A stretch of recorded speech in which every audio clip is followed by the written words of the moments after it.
Welcome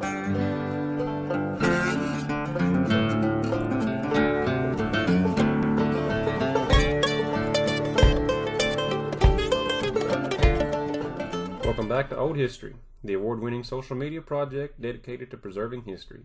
Be sure to go visit me on my podcast for those of you that don't like social media at anchor.fm/oldhistory. Welcome back to the Early America series. This part is going to go over the French expeditions in North America. Now, I must note that the French colonization of North America is a very broad subject and covers lots of material that I just do not have time to cover in one single video. And I will also not be covering the French and Indian War, as again there is lots of information to cover.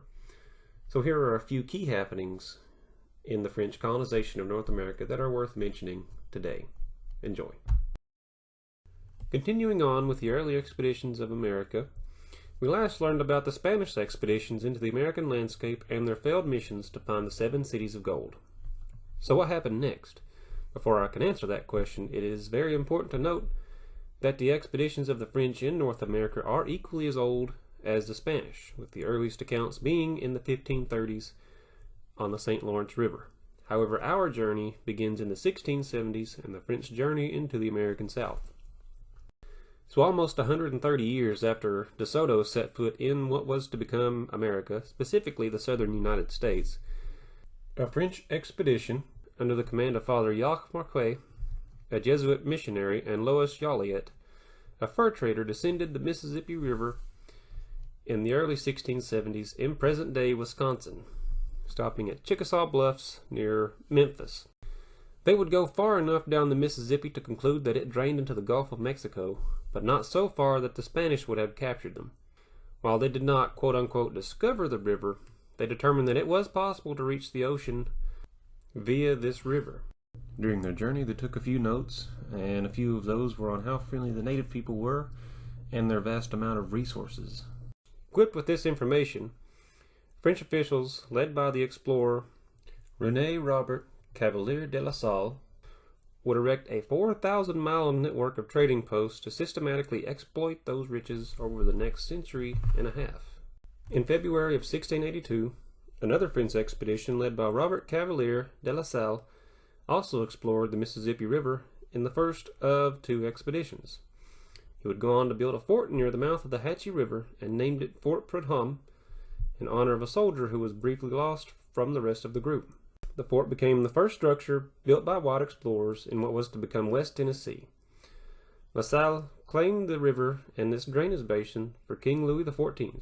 He then calculated what he thought was the mouth's latitude, returned northward to Canada, and started planning for the establishment of a colony on the Colbert River, which he also named.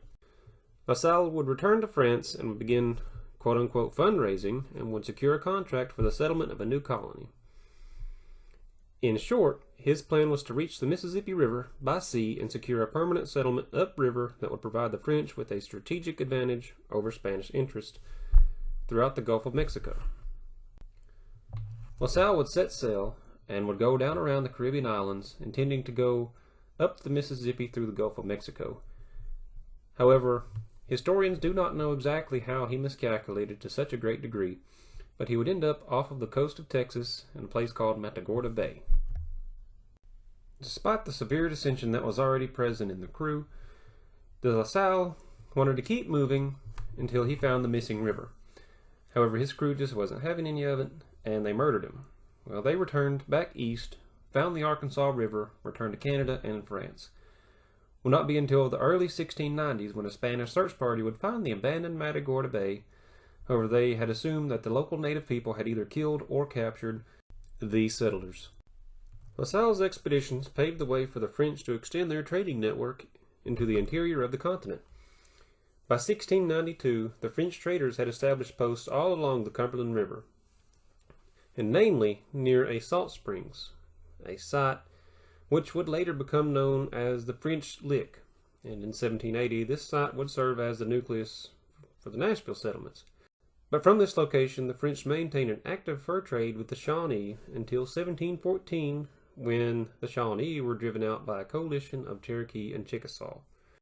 From there, the rest is almost history. Throughout the rest of the early 1700s, the French would grow their small forts, and they would build great alliances with some of the Native American tribes, some of them even giving pledges of loyalty. And in this map following, you'll see just how much territory France claimed in what would be the year 1750, as opposed to how much Spain and England claimed. And so the 1750s would mark the beginning of the French and Indian War, which would pit the British colonies of North America, allied with the Iroquois, Catawba, and Cherokee, against the French, who were allied with the Wabanaki Confederacy. So I do not have enough time to explain the direct precursor of events that led up to the war. However, a lot of the events mentioned in the video itself can be considered kind of like a precursor, as this conflict in particular had been boiling to a head for about the last 200 years and was marked by several small skirmishes between the British colonies and the militiamen and the French directly. However, I'll save that for another video, and we'll catch you guys next time here on Old History. Thanks for watching.